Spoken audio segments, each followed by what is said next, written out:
मेरा नाम अरहम है। मैं बहुत गरीब था। मैं एक बड़े से बंगले में चौकीदार की नौकरी किया करता था। मुझे ये नौकरी बहुत मुश्किल से मिली थी। मेरे लिए ये नौकरी बहुत अहम थी क्योंकि मैं पढ़ा लिखा भी नहीं था। मेरी फैमिली गांव में रहती थी। वैसे तो हम 2 भाई थे, लेकिन मेरा छोटा भाई बचपन से ही लंगड़ा था। उसे पोलियो था, इसलिए वो हमारी फैमिली के लिए कुछ नहीं कर सकता था। मेरे अब्बा काफी बीमार हो चुके थे। उनको इलाज की सख्त जरूरत थी। माँ लोगों के घरों में झाड़ू बर्तन करके घर का गुजारा चला रही थी। अब मैं जवान हो गया था। आखिर मैं कब तक अपनी माँ से ये काम करवा सकता था। इसलिए मैं काम ढूंढने के लिए शहर आ गया था, क्योंकि महीनों तक मैंने यहाँ पर धक्के खाए थे। मेरे गांव का ही एक लड़का शहर में काम करने के लिए आया था, मगर वो एक फैक्ट्री में काम किया करता था। मुझे फैक्ट्री में काम नहीं मिला क्योंकि उसकी फैक्ट्री में वर्कर्स की जरूरत नहीं थी। मुझे उम्मीद थी कि मैं अपने दोस्त के साथ ही उसकी फैक्ट्री में काम करूंगा, लेकिन काफी वक्त तक मैं यहाँ भटकता रहा। तब जाकर मुझे मेरे दोस्त ने इस बंगले के बारे में बताया था कि इस बंगले के मालिक को एक भरोसेमंद चौकीदार की जरूरत है। फिर यहाँ के मालिक ने मुझे नौकरी पर रख लिया था। मुझे इस बंगले में चौकीदारी करते हुए 1 साल हो गया था। ये बंगले एक बहुत बड़े बिजनेसमैन आदमी का था। वो अपनी बीवी और बेटी के साथ यहाँ पर रहा करता था और काम के सिलसिले में उनका बाहरी मुल्क में भी आना जाना लगा रहता था। इसलिए उन्होंने अपने ड्राइवर, नौकर और यहाँ तक के चौकीदार को भी भरोसेमंद रखा था, ताकि उनके पीछे उनके घर में कोई बड़ी मुसीबत ना आ जाए। वैसे तो उनके घर में हर जगह कैमरे लगे हुए थे। मालिक सबसे ज्यादा अपनी बेटी की तरफ से फिक्रमंद रहते थे। वो अपनी बेटी से बहुत प्यार करते थे। उनकी एक ही बेटी थी जिसका नाम मीना था। कहने को तो मीना के साथ घर में उनकी माँ भी रहती थी, मगर मालिक फिर भी मीना के लिए बहुत परेशान रहते थे और उनसे बहुत प्यार करते थे। मीना बहुत खूबसूरत थी और काफी पढ़ी लिखी हुई थी, मगर जब से मैं यहाँ पर नौकरी पर लगा था, मैंने देखा था कि मीना बहुत बीमार रहती थी। मुझे यहाँ के एक पुराने चौकीदार ने बताया था कि मीना फ्रांस से अपनी पढ़ाई पूरी करके आई है और वो पिछले 2 साल से बीमार है। मालिक ने बड़े बड़े डॉक्टर से उनका इलाज करवाया, यहाँ तक कि बाहर भी उनका इलाज करने के लिए ले गए, मगर मीना की बीमारी का पता ही नहीं चल पाया। मालिक एक फैमिली डॉक्टर भी थे जिनका नाम डॉक्टर शाहिद था। वो मीना की सेहत के बारे में हर बार डॉक्टर शाहिद से ही पूछा करते थे। मालिक की बेटी लाखों में एक थी। मैंने उनको 1-2 बार देखा था, क्योंकि जब मैं शुरू में यहाँ पर आया था तब वो नुकरानी के साथ गार्डन में टहलने के लिए आ जाती थी। नुकरानी पकड़कर उनको टहलाती थी। वो बहुत कमजोर हालत में लगती थी, पर अब तो काफी दिनों से उनकी कंडीशन ऐसी भी नहीं है कि वो खड़ी भी हो जाए। वो इतनी बीमार हो गई हैं कि सिर्फ अपने बिस्तर पर ही लेटी रहती है। मगर जब मैंने उनको पहली नजर में देखा था, तब मेरे दिल में ख्वाहिश उठी थी कि काश मेरी जिंदगी में भी मीना जैसी खूबसूरत लड़की हम सफर बनकर आ जाए। क्योंकि जब मैंने पहले मीना मैडम को गार्डन में टहलते हुए देखा था, तो उनकी चाल ऐसी थी कि मैं उन्हें देखते ही रह गया था। पूरे 1 साल में मालिक को मुझ पर भरोसा हो गया था, क्योंकि मैं किसी भी नए इंसान को बिना जांच पड़ताल और पूछताछ के अंदर नहीं भेजता था। मालिक का कहना था कि जिस दिन से मैंने तुम्हें चौकीदारी पर रखा है, उस दिन से कोई भी ऐसा इंसान हमारे घर में नहीं आया जिसने किसी तरह की कोई गड़बड़ी करने की कोशिश की हो। क्योंकि अमीर लोगों के तो बहुत सारे दुश्मन होते हैं, इसलिए मैं मालिक का भरोसेमंद चौकीदार बन गया था। वो मुझसे ज्यादा किसी पर भी भरोसा नहीं करते थे। मेरे लिए तो मीना सिर्फ एक ख्वाहिश की तरह थी। मैं कहाँ और वो कहाँ, बस मैं उनके बारे में सोच ही सकता था। लेकिन वो अब इतनी बीमार रहने लगी थी कि मुझे भी उनकी फिक्र होने लगी थी, क्योंकि पिछले 2 महीने से वो बिल्कुल पागलों की जैसी हरकतें करने लग गई थी। मुझे मीना के बारे में घर के नौकर बता दिया करते थे, क्योंकि घर के अंदर 3 नौकर और बाकी सारी नौकराना काम किया करती थी। तो मेरी बातचीत तो नौकरों से होती रहती थी। ये सुनकर तो मैं बहुत डर गया था। मैं जब भी मीना के बारे में सुनता तो मेरे दिल में उनके लिए बहुत रहम आ जाता था। अल्लाह जाने उन्हें ऐसी कौन सी बीमारी हो गई थी कि उनका इलाज ही मुमकिन नहीं था। कुछ दिनों बाद मुझे मालिक ने अपने पास बुलाया था। उन्होंने मुझसे कहा कि मैं तुम्हारी जगह दूसरा चौकीदार रख रहा हूँ। उनकी बात सुनकर तो मैं हैरान रह गया था। मैंने कहा, मालिक आप ये क्या कह रहे हो? क्या मुझसे कोई गलती हो गई है? ये नौकरी तो मेरा रोजगार है। मुझे तो कहीं यहाँ से अच्छी नौकरी मिलेगी ही नहीं। मेरी बात सुनकर मालिक कहने लगे, तुम परेशान मत हो। दरअसल तुम बंगले के बाहर की चौकीदारी करते हो। मुझे एक और चौकीदार की जरूरत है। मुझे इस घर के नौकरों में कुछ गड़बड़ी नजर आ रही है। कहीं ये लोग मेरे पीछे मेरी बेटी के कमरे में तो नहीं जाते? तुम्हारी मालकिन भी सारा दिन कहीं ना कहीं घूमती रहती है, इसलिए मैं चाहता हूँ कि तुम मेरी बेटी के कमरे के बाहर की चौकीदारी करो और मैं बंगले के बाहर के लिए कोई दूसरा चौकीदार रख लूंगा। उन्होंने कहा, तुम्हें नौकरी छोड़कर जाने की जरूरत नहीं है। अब तुम मीना के कमरे के बाहर की चौकीदारी किया करोगे। मालिक की बात सुनकर मेरी सांस में सांस आई थी। मुझे इस काम से भी कोई इतराज नहीं था। मालिक का कहना था कि मुझे तुम्हारे जैसे ही एक भरोसेमंद चौकीदार की जरूरत है। अगर तुम किसी को जानते हो तो मुझे बताना। मैंने मालिक को अपनी अपने एक दोस्त के बारे में बता दिया था जो शहर में ही रहता था और काफी दिनों से उसका काम भी नहीं चल रहा था। उससे पूछताछ करने के बाद मालिक ने उससे बंगले के बाहर की चौकीदारी करने के लिए रख लिया था और मुझे मीना के कमरे के बाहर की चौकीदारी करने के लिए कहा था। अब मैं मीना के कमरे के बाहर पहरा देता था। मीना जोर जोर से खांसती थी, उनको बहुत तकलीफ थी, उनके गले से अजीब से आवाज से आती थी। ये देखकर तो मैं डर ही गया था। मैंने कभी किसी औरत को ऐसे तड़पते हुए नहीं देखा था। मैं कभी कभी मीना को देखने के लिए चोरी छुपके कमरे के अंदर झांक लिया करता था।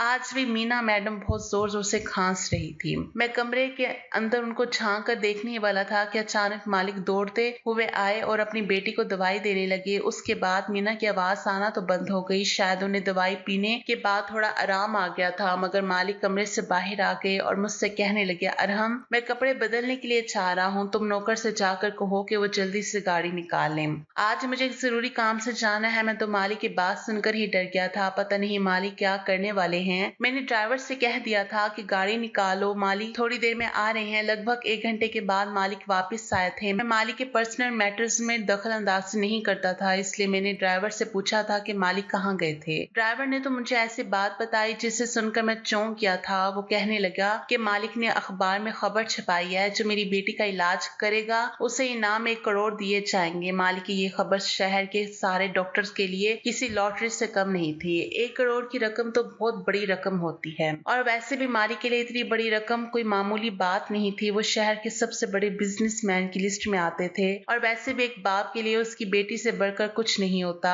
मैं सोचने लगा कि काश मैं डॉक्टर होता तो मैं मीना का इलाज करता और जिंदगी भर की कमाई कर लेता। कहते हैं कि इंसान सच्चे दिल से अगर कुछ मांगता है तो अल्लाह उसे जरूर देता है। मैं इन दिनों सोचता रहता था कि मीना का इलाज आखिर कैसे मुमकिन होगा। मालिक ने मुझे मना किया था कि मुझे कमरे के अंदर किसी भी नौकर को जाने नहीं देना। उनके कमरे के अंदर मालकिन या मालिक ही जाया करते थे या कभी कभी मालकिन डॉक्टर को कमरे के अंदर लेकर जाती थी। बाकी किसी को भी इजाजत नहीं थी वो उनके कमरे के अंदर जाए। एक दिन डॉक्टर शायद बंगले में मालिक से मिलने के लिए आए थे, लेकिन साथ ही साथ वो एक बड़ी ही अजीब से आदमी को अपने साथ लेकर आए थे। इन दिनों मालिक छुट्टियों पर थे, इसलिए घर में ही ज्यादा टाइम गुजारते थे। जो आदमी डॉक्टर शाहिद के साथ आया था वो बड़ा ही अजीब लग रहा था। उसकी कंडीशन नॉर्मल इंसान से अलग थी। उसकी आंखें गोल्डन कलर की थी और बाल लंबे लंबे थे। कपड़े तो उसने हमारे जैसे ही पहने हुए थे, मगर शक्ल से वो बड़ा ही अजीब लग रहा था। डॉक्टर शायद उसे अपने साथ लेकर आए थे। उन्होंने कहा कि ये बाबा है और ये आपकी बेटी का इलाज करेगा, क्योंकि इसने अखबार में आपके 1 करोड़ वाली खबर के बारे में सुना है। मैं उन लोगों की बात सुनकर बड़ा हैरान हुआ था कि एक बाबा आखिर मीना का इलाज कैसे कर सकता है। इतने बड़े बड़े डॉक्टर तक तो इनका इलाज नहीं कर सके, वो भी मीना की बीमारी का पता नहीं लगा सके। लेकिन उसने कहा था कि वो मीना मैडम का इलाज कर सकता है और उनको पूरी तरह से ठीक कर देगा। उसके इतने कहने पर भी मैं सोच में पड़ गया कि आदमी सच कह रहा होगा। डॉक्टर शायद तो किसी काम से जा चुके थे और वो बाबा वहीं पर बैठा रह गया था। वो बाबा डॉक्टर का कोई जानने वाला था। डॉक्टर साहब के जाने के बाद वो मालिक से बातें करने के लिए बैठ गया था। मैं भी कान लगाकर उन लोगों की बातों को सुन रहा था। उस आदमी ने कपड़े भी बड़े गंदे मैले से पहने हुए थे। उसके पास कोई थैला या कोई बैग भी नहीं था जिसमें दवाइयां वगैरह होती हैं। वो तो खाली हाथ आया था। मैं सोचने लगा कि वो मीना का क्या इलाज करेगा। उस आदमी ने मालिक से मीना के कमरे में जाने के लिए कहा। मालिक उसे मीना के कमरे के अंदर ले गए थे। मैं भी उन लोगों के पीछे पीछे चल गया था। उसने मुझे बड़ी अजीब सी नजरों से घूरा और मालिक की तरफ देखकर कहने लगा, इस लड़के को कमरे के बाहर भेज दो, मुझे आपसे बात करनी है। तभी मालिक ने मुझे बाहर जाने का इशारा किया। मैं बाहर तो आ गया, मगर मैं इस बंगले के कोने के बारे में जानता था। मैं दरवाजे के कोने में जाकर ही खड़ा हो गया था, जहां से मैं उस आदमी और मालिक की बातें सुन सकूं। पहले तो उसने मीना को बड़ी गौर से देखा। उसके बाद उसने मालिक से एक ऐसी बात कही जिसे सुनकर तो मेरे होश उड़ गए थे, जिसको सुनकर तो मालिक भी चौंक गए थे। उसने मालिक से कहा, देखो बड़े साहब, आपको मेरी बात बुरी तो जरूर लगेगी और मेरी बात से आपके दिल को भी ठेस पहुंचेगी, मगर तुम्हारी बेटी का इलाज दवाइयों में नहीं है। इसका इलाज दवाइयों से नहीं हो सकता। आपको इसकी जिंदगी में बदलाव लाने के लिए अपनी बेटी की शादी करनी पड़ेगी। मालिक को इस बात पर कोई एतराज नहीं था। जाहिर सी बात है, हर बाप को एक न एक दिन अपनी बेटी की शादी करनी है। मालिक ने उससे सवाल किया कि आखिर मेरी बेटी की शादी होने के बाद वो बिल्कुल ठीक हो जाएगी। मालिक उससे 2-3 सवाल कर रहे थे, क्योंकि उन्हें ऐसा लग रहा था कि यह आदमी फ्रॉडी भी हो सकता है। क्या पता पैसों का सुनकर यहाँ आया हो। लेकिन मीना के बारे में उसने ऐसी बातें कही जो कि मीना के गुजरे हुए कल की थी, जिससे सुनकर मालिक और मुझे यकीन हो गया था कि वो कोई बड़ा बाबा है। उसने मीना को पहली बार देखा था। उसने बता दिया था कि इसका जन्म कब हुआ था और किस जगह पर हुआ था, और पहली बार जब वो फ्रांस गई थी, जब अपने अपने दोस्तों के साथ सड़क पर चल रही थी, मालिक को उस आदमी पर भरोसा होने लगा था क्योंकि उसने मीना के कुछ ऐसे राज बता दिए थे जिनके बारे में हर कोई नहीं जानता था। फिर उसने एक ऐसी बात कही जिसे सुनकर मालिक आग बगूला हो गए थे। वो तो आपे से ही बाहर हो गए जब उस आदमी ने ये कहा कि तुम अपनी बेटी की शादी अमीर खानदान में मत करना, बल्कि किसी गरीब से खानदान में करना, बल्कि एक ऐसे आदमी से करो जिसने शुरू से ही परेशानियां देखी हों। ये बात सुनकर मालिक का मन किया कि वो उसका मुंह तोड़ दे, मगर वो पागलों जैसी बातें कर रहा था। मीना पहले से इतनी ज्यादा बीमार थी कि वो अभी भी किसी परेशानी से कम बड़ी नहीं थी, मगर उनकी शादी अगर किसी गरीब लड़के से हो गई तो वो और ज्यादा परेशानी में आ सकती थी, क्योंकि मालिक ने शुरू से ही उनको एक अच्छी जिंदगी दी थी और फिर शादी करना कोई मजाक बात नहीं थी, बल्कि सारी जिंदगी का फैसला होता है। इसलिए मीना किसी गरीब इंसान के साथ जिंदगी नहीं गुजार सकती थी। और इस दुनिया में गरीबों की कोई कमी नहीं है। गरीब से गरीब रिश्ता उनको अपनी बेटी के लिए मिल सकता था, मगर वो एक अमीर बाप होते हुए अपनी बेटी को गरीब भरी जिंदगी गुजारते हुए नहीं देख सकते थे। उस आदमी ने कहा, अगर आप ऐसा करने के लिए तैयार हो तभी आपकी बेटी ठीक होगी और इसका इलाज भी मुमकिन हो पाएगा, वरना आप अपनी बेटी को ऐसे हाल में देखते रहोगे और फिर एक दिन वो इस दुनिया से चली जाएगी। मालिक ये बात सुनकर परेशान भी हो गए थे और वो गुस्से से पागल भी। उन्होंने कहा, क्या तुम पागल हो गए हो? तुम क्या चाहते हो कि मैं अपनी बेटी को किसी गरीब इंसान के पल्ले बांध दूं ताकि इसकी जिंदगी खराब हो जाए? इससे अच्छा तो यही है कि वो इसी तरह बीमार पड़े पड़े ही मर जाए, मगर मैं अपनी बेटी की शादी किसी गरीब अनपढ़ जाहिल से नहीं करूंगा। वो आदमी कहने लगा, अब आपकी मर्जी है, मैं ये नहीं कहता कि आप अपनी बेटी की शादी ऐसे ही गरीब लड़के से करो जिसके साथ आपकी बेटी परेशान रहे। कुछ ऐसे गरीब लोग भी होते हैं जो गरीबी में भी खुशी खुशी अपना गुजारा कर रहे हैं।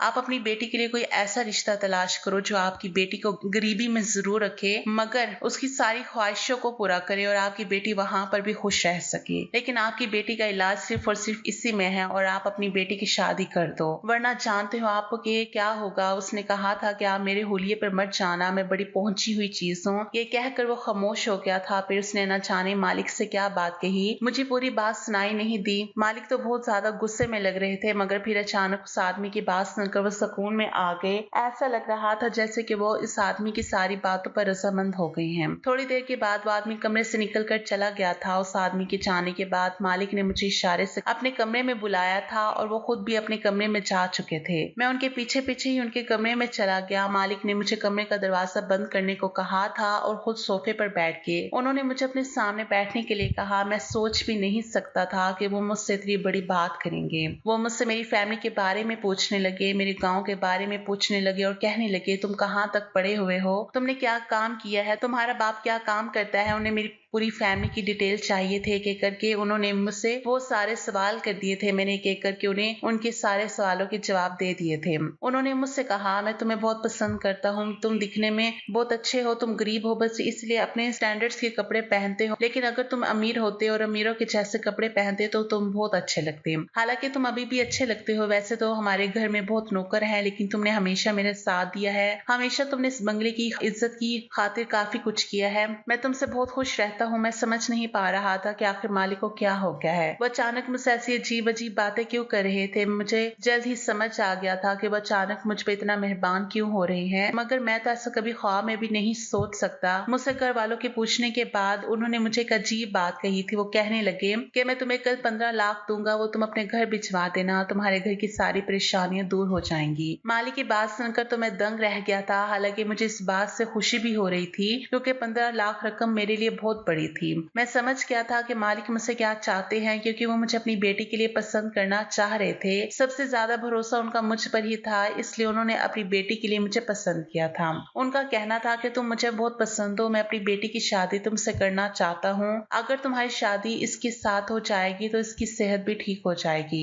अरे मेरे बेटे, क्या तुम मेरी बेटी मीना से शादी करने के लिए तैयार हो? मुझे उम्मीद है कि तुम इनकार करके मुझे मायूस नहीं करोगे, बल्कि इकरार करके खुश कर दोगे। मालिक का बदला हुआ रवैया देखकर मेरे हाथ पैर फूल गए थे। मालिक को इस तरह से मोम बनते हुए देखकर मेरे होश उड़ गए थे कि वो अपनी बेटी के लिए मुझसे कितनी बड़ी बात कर रहे थे। हालांकि उनकी बेटी और मुझ में जमीन आसमान का फर्क था, मगर मैंने हिम्मत से काम लेते हुए मालिक की बेटी से शादी करने के लिए हाँ कर दी। वो बीमारी में भी बहुत ज्यादा खूबसूरत लगती थी, पर मैं समझ नहीं पा रहा था कि मुझसे शादी करने के बाद आखिर मीना की बीमारी कैसे दूर होगी, जबकि मैं तो एक नॉर्मल से इंसान था। ना तो मैं ज्यादा अच्छा था। खैर, मैं किसी हाल में मीना से शादी करने के लिए इनकार नहीं कर सकता था, बल्कि मैं तो उन्हें पहले ही दिन से पसंद करता था, लेकिन वो बीमार थी और मुझे इस बात से बहुत डर महसूस हो रहा था। मगर माली के होते हुए मैं खुद को बहुत मजबूत महसूस करने लगा। मेरी शादी माली की बेटी के साथ फिक्स हो गई थी और मैंने ये खबर अपने वालिदैन को भी दे दी थी और वो लोग भी बहुत खुश हुए थे। मालिक ने यह खबर भी न्यूज चैनल और अखबार में छपवा दी थी कि वो अपनी बेटी मीना की शादी अपने घर के ही गरीब चौकीदार से कर रहे हैं। ये बात मालिक के लिए बड़े दुख की बात थी। जाहिर सी बात है, मैं उनके और उनकी बेटी के लिए परफेक्ट नहीं था, जबकि मैं तो गाँव का रहने वाला एक गरीब लड़का था। मगर उसके बावजूद मालिक की बेटी की बीमारी ने उन्हें मुझे अपनी बेटी का रिश्ता जोड़ने पर मजबूर कर दिया था। शहर के बड़े बड़े लोगों तक जब ये खबर पहुंची तो वो तरह तरह की बातें करने लगे थे। कह रहे थे कि पता नहीं इस आदमी की बेटी में ऐसी क्या कमी है जो अपनी बेटी की शादी गरीब इंसान के साथ कर रहा है। लेकिन हैरानी की बात तो ये थी कि अभी मेरी और मीना की शादी में 15 दिन रह गए थे। इन 15 दिनों में धीरे धीरे उनकी तबीयत काफी बेहतर हो गई थी। ये देखकर तो मालिक भी हैरान थे और उन्हें खुशी भी थी कि उनकी बेटी की तबीयत ठीक हो रही है और 15 दिन पूरे होने तक उनकी बेटी पूरी तरह से ठीक हो गई थी। बस उन्हें थोड़ी बहुत कमजोरी का एहसास हो रहा था। मैं भी ये सोच सोचकर परेशान हो रहा था कि आखिर मीना की तबीयत किस तरह से ठीक हो रही है, क्योंकि ना ही किसी तरह से उनका खाना पीना बदल गया था और ना ही वो कोई दवाई खा रही थी। मुझे लगा कि मेरी शादी मीना के साथ सादगी से होगी, मगर मालिक ने तो काफी अच्छी तैयारी की हुई थी। शादी के एक दिन पहले मालिक ने मुझे अपने कमरे में बुलाया और कहने लगे कि मैं तुमसे एक पर्सनल बात करना चाहता हूँ और तुमसे वादा लेना चाहता हूँ। तुम जानते हो कि मैं अपनी बेटी की शादी तुम्हारे साथ चोरी छुपके नहीं कर रहा, बल्कि सारे जमाने को ये बात पता है। मैंने सबके सामने तुम्हें अपना दामाद कबूल किया है। उम्मीद करता हूँ कि तुम मेरे साथ धोखा नहीं करोगे। मालिक इस बात ने जहाँ मुझे परेशान कर दिया था, उधर ही उनकी एक शर्त ने मुझे पागल बना दिया था। उनकी शर्त बहुत ही अजीब थी। ये शर्त तो मियाँ बीवी को एक दूसरे से दूर रखने की थी। दरअसल मालिक की ये शर्त थी कि मैं उनकी बेटी से शादी तो कर रहा हूँ, मगर मैं रात के वक्त गेट में ड्यूटी नहीं करूंगा। इस बात ने मुझे परेशान कर दिया था, क्योंकि मैं यहाँ पर चौकीदारी करता था, मगर अभी तक मैंने रात की ड्यूटी नहीं की थी। रात के वक्त पर मैं अपने किराए के घर में चला जाता था और बंगले में रात के वक्त ड्यूटी करने के लिए किसी चौकीदार को नहीं रखा गया था। मुझे हैरानी इस बात की थी, मालिक ने मुझे अपनी बेटी की चौकीदारी करने के लिए रखा था। अब जब वो रुखसत होकर मेरे घर चली जाएगी तो फिर उन्हें अपने इस बंगले की पहरादारी करवाने का क्या मतलब बनता था। मालिक की इस बात ने मुझे परेशान कर दिया था। वही मेरे दिमाग में एक अजीब बात आ गई थी। इधर मैं अपनी बीवी से शादी के लिए बेचैन हो रहा था और यहाँ मालिक ने मेरे सामने एक अजीब सी शर्त रख दी थी, जिसे मानना मेरे लिए कोई आसान काम नहीं था, क्योंकि मालिक अब मेरे ससुर ही नहीं बल्कि शहर के सबसे अमीर आदमी थे। मैंने उनसे वादा कर लिया कि आप जैसा कहोगे मैं इस शादी को वैसे ही निभाऊंगा। मालिक ने कहा, इधर असल मेरी बेटी की बीमारी ने मुझे परेशान करके रख दिया है, हालांकि अब वो बेहतर हो गई है, मगर मुझे कुछ लोगों पर शक हो रहा है। बस इस वजह से मैं तुमसे नाइट ड्यूटी करवा रहा हूँ। एक खास मकसद है जिसकी वजह से मैं तुम्हारे आगे ये शर्त रख रहा हूँ। भले ही यहाँ पर मेरी बेटी नहीं होगी, मगर तुम पहले से ही यहाँ पर चौकीदार हो और अगर तुम रात को ड्यूटी कर लोगे तो तुम्हारा क्या चला जाएगा।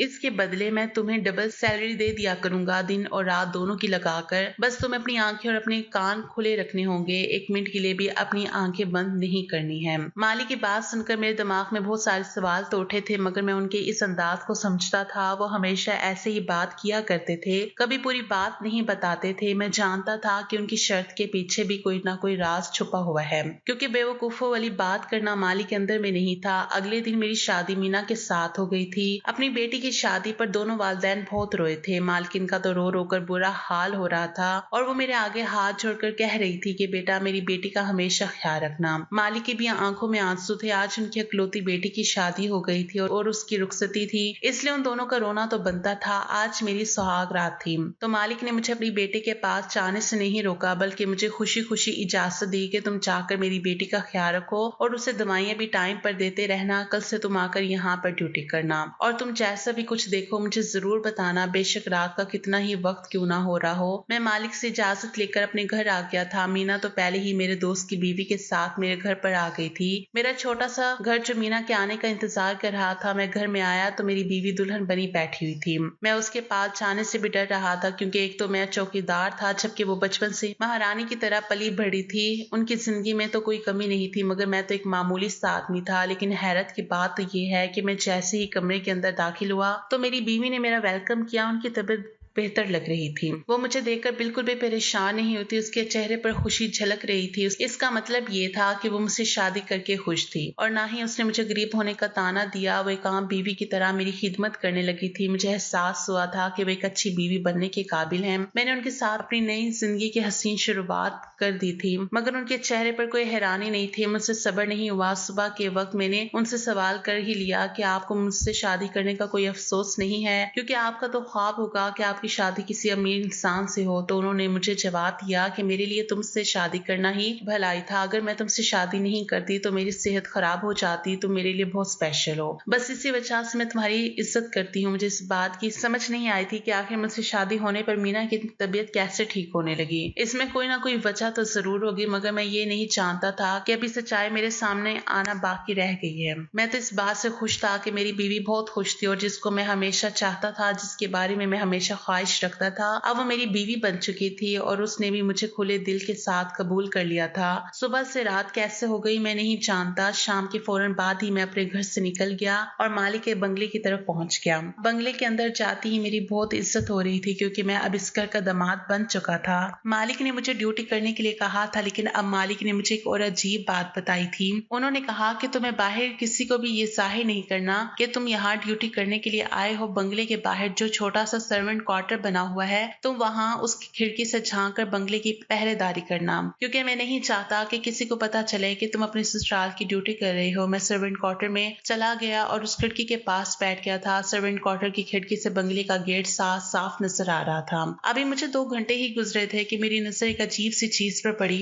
उस चीज ने मुझे हैरान कर दिया था। रात के लगभग 12 बज रहे थे जब मुझे किसी की आहट महसूस हुई। मुझे बंगले के गार्डन की तरफ कोई कूदता हुआ नजर आया था। वहां से किसी के हलचल की आवाज आने लगी तो मैं चौंक गया। जब मैंने गौर से देखा तो ये वही आदमी था, वही बाबा था जो डॉक्टर शाहिद के साथ आया था और उसी ने मालिक से उनकी बेटी की शादी के बारे में कहा था। मैं उस आदमी को देखते ही पहचान गया था और उसको इस तरह से बंगले के अंदर चोरी छुप के आते हुए देखकर मैं हैरान रह गया था। ये तो वही बाबा था, मगर उसका यहाँ पर क्या काम। इससे पहले कि वो आदमी मेरी आंखों से ओझल होता, मैं सर्वेंट क्वार्टर से बाहर निकल आया था कि यहाँ मौजूद है, क्योंकि इस बंगले के अंदर बिल्कुल चोरों की तरह घुसा था और फिर उससे रात के वक्त आने की क्या जरूरत पड़ गई थी। लेकिन इससे पहले कि मैं उसे पकड़ पाता, वो तेजी से चलता हुआ चोरी छुप के खिड़की से बंगले के अंदर कूद गया और मालिक के कमरे के पीछे की साइड चला गया। मैंने देखा कि मालिक के कमरे का दरवाजा खुला हुआ था, मगर मैंने मालकिन की मौजूदगी की वजह से कमरे के अंदर जाना ठीक नहीं समझा। मगर जब मेरी नजर मालिक के कमरे के अंदर गई तो मैंने देखा कि बिस्तर पर सिर्फ मालिक मौजूद थे। मालिक नहीं थी तो मैं फौरन कमरे के अंदर चला गया और मालिक को नींद से जगा दिया। घबराने के बजाय मालिक खामोशी से उठे और खामोश हो गए, क्योंकि सामने का नजारा देखते ही मेरे पैरों तले से जमीन निकल गई थी, क्योंकि जो कुछ मैंने देखा था वो मेरी समझ से बाहर था। मालिक की बीवी और वो आदमी एक दूसरे के साथ खामोशी से कुछ बातें कर रहे थे और ऐसा लग रहा था जैसे वो आपस में पैसों का लेन देन कर रहे हैं। मालिक की बीवी को देखकर ऐसा लगता ही नहीं था कि वो ऐसे लोगों से भी मिलती जुलती होंगी, बल्कि ऐसे लोगों को तो वो अपने करीब ही भटकने नहीं दिया करती थी। मगर आज जो मैंने देख रहा था उसे देखकर तो मुझे अपनी आंखों पर यकीन ही नहीं हो रहा था। मालिक ने जाकर उन दोनों को रंगे हाथों पकड़ लिया।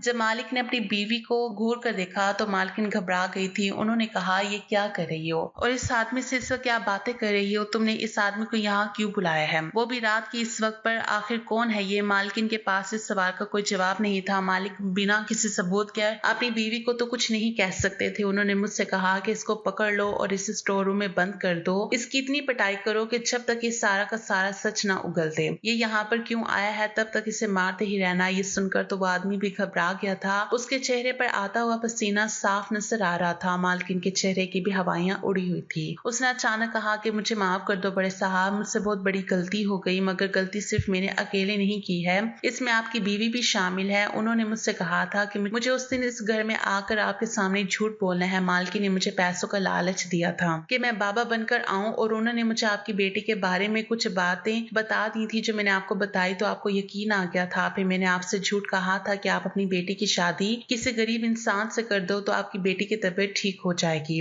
ऐसा कहने के लिए मुझे मालकिन ने ही कहा था। उन्होंने मुझे 10 लाख देने का वादा किया था। ये सब कुछ मैंने सिर्फ और सिर्फ पैसों की खातिर किया है। मैं कोई बाबा नहीं हूँ बल्कि एक मामूली सा इंसान हूँ। मालिक तो अपनी बीवी की बातें सुनकर हैरान रह गए रहे थे। उन्होंने कहा, क्या तुम अंधे हो गए हो जिस औरत की बातों में आ गए? मालिक उस पर चलाने लगे। वो कहने लगा, मालिक मैंने जो काम किया है मैं उसके ही पैसे लेने के लिए यहाँ आया हूँ। ये सब सुनकर तो मालिक के पैरों तले से जमीन निकल गई थी। जब मालकिन फूट फूट कर रो रही थी, वो आदमी तो सास और मालकिन पर इल्जाम लगा रहा था और कह रहा था कि उन्होंने मुझसे जैसा कहा मैंने वैसा ही किया, इसलिए मैं इस काम को इनकार नहीं कर सकता था। वो कहने लगा, मालिक मुझे माफ कर दो, मुझसे बहुत बड़ी गलती होगी। मालिक ने जब चलाते हुए मालकिन से कहा, क्या ये आदमी सच कह रहा है? तो मालकिन घबरा गई थी और फिर उन्होंने कहा कि मुझे माफ कर दो, मुझे तुम्हारी बेटी को अपनी बेटी ही समझना चाहिए था। दरअसल मैं तुम्हारी बेटी से नफरत करती थी। तुमने मुझसे दूसरी शादी की थी, फिर भी तुम सबसे ज्यादा अपनी बेटी से ही प्यार किया करते थे। तुमने कभी ये नहीं सोचा कि मैं अपनी आंखों में कितने सारे ख्वाब सजाकर आई थी,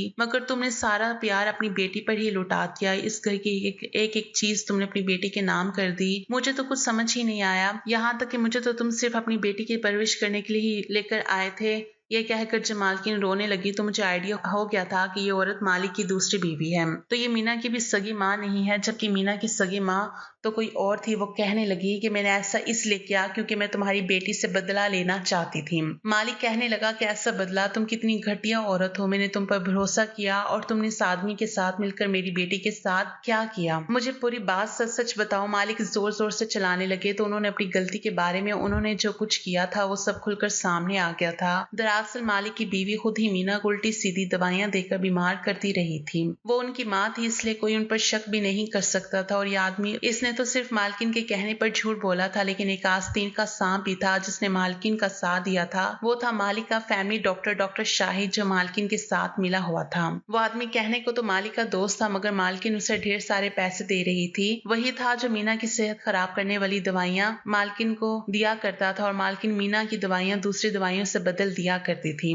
तभी तो मीना बीमार हो रही थी और ना ही ठीक हो रही थी। उनकी कंडीशन बिल्कुल अजीब सी हो गई थी। वो पागल हो जाती और मालकिन चाहती भी यही थी कि ये गलत दवाइयां मीना को पागल बनाने के लिए थी, ताकि वो एक दिन इन दवाइयों को खा खा कर इस दुनिया को छोड़कर चली जाए और मालिक को ऐसे लगे कि इनकी बेटी बीमारी की वजह से मर गई। ये औरत भी कितनी अजीब होती है। मालिक की इनकी दूसरी बीवी के साथ मोहब्बत की शादी थी। भले ही उनकी पहली शादी उनके खानदान वालों ने करवाई थी, मगर वो अपनी बेटी से बहुत प्यार करते थे। जब उनकी पहली बीवी मर गई तो उन्होंने अपनी मोहब्बत से शादी कर ली। जब मालिक की दूसरी शादी हुई थी तो मीना 2 साल की थी और उन्होंने अपना सारा प्यार अपनी मोहब्बत को छोड़कर बेटी पर ही लुटा दिया था। इस बात की सारी जिंदगी मालकिन को जलन रही थी। मालकिन मीना का दिमाग खराब करने की कोशिश करी थी। वो चाहती थी कि मीना किसी लड़के के चक्कर में फंस जाए, जिसकी वजह से मालिक उन्हें घर से निकाल दे और उन्हें अपनी जायदाद से बेदखल कर दे। मगर वो एक बहुत अच्छी लड़की थी, उन्होंने कभी अपने बाप की इज्जत खराब करने के बारे में सोचा भी नहीं था। ऐसा नहीं हुआ तो मालकिन ने डॉक्टर शाहिद और उस आदमी के साथ मिलकर इतना बड़ा खेल रचाया कि बेचारी मीना जीते जी अपनी जिंदगी से हाथ धो बैठी थी। बस मरने के करीब थी, तभी मालिक भी अपनी बेटी की बीमारी से बहुत थक चुके थे। उन्होंने इस आदमी की बातों में आकर मेरी शादी अपनी बेटी के साथ करवा दी। ये सारी बात सुनकर मालिक रोने लगे थे। मैंने पहली बार उन्हें रोता हुआ देखा था। मुझे तब एहसास हुआ था कि बेटी का बाप सच में बहुत कमजोर होता है। अल्लाह सबकी बेटियों का नसीब अच्छा करे, उन्हें अपने अपने घरों में खुश रखे। इतना सब कुछ होने के बाद मैंने मालिक को भरोसा दिलाया था कि मैं मीना से बहुत प्यार करता हूँ, मैं आपकी बेटी को दुनिया की हर खुशी देने की कोशिश करूंगा। मेरे लिए तो मीना से शादी होना एक बहुत बड़ी खुशकिस्मती की बात है। दुनिया इधर से उधर हो जाए, मगर मैं आपकी बेटी को कोई तकलीफ नहीं होने दूंगा। मैं आपसे वादा करता हूँ। मेरी बात सुनकर मालिक को बहुत खुशी हुई थी। उन्होंने मालकिन को घर से निकाल दिया था। मालिक ने अपनी बीवी डॉक्टर शाहिद और उस आदमी तीनों को ही पुलिस के हवाले कर दिया था। ये बंगला तो पहले से ही मीना के नाम था। मालिक ने हम दोनों को इस घर में रहने के लिए कहा था। मैं अपनी बीवी के साथ अब खुशी खुशी से जिंदगी गुजार रहा हूँ और मेरी बीवी पूरी तरह से सेहतयाब हो गई है। मालिक भी अपनी बेटी को मेरे साथ खुश देकर हमेशा खुश रहते हैं, मगर उन्हें आज भी बहुत अफसोस है कि उनकी बीवी ने बहुत घटिया हरकत की थी। लेकिन उनकी बीवी आज जेल में चक्की पीस रही है और उसे उसके किए की सजा मिल गई है।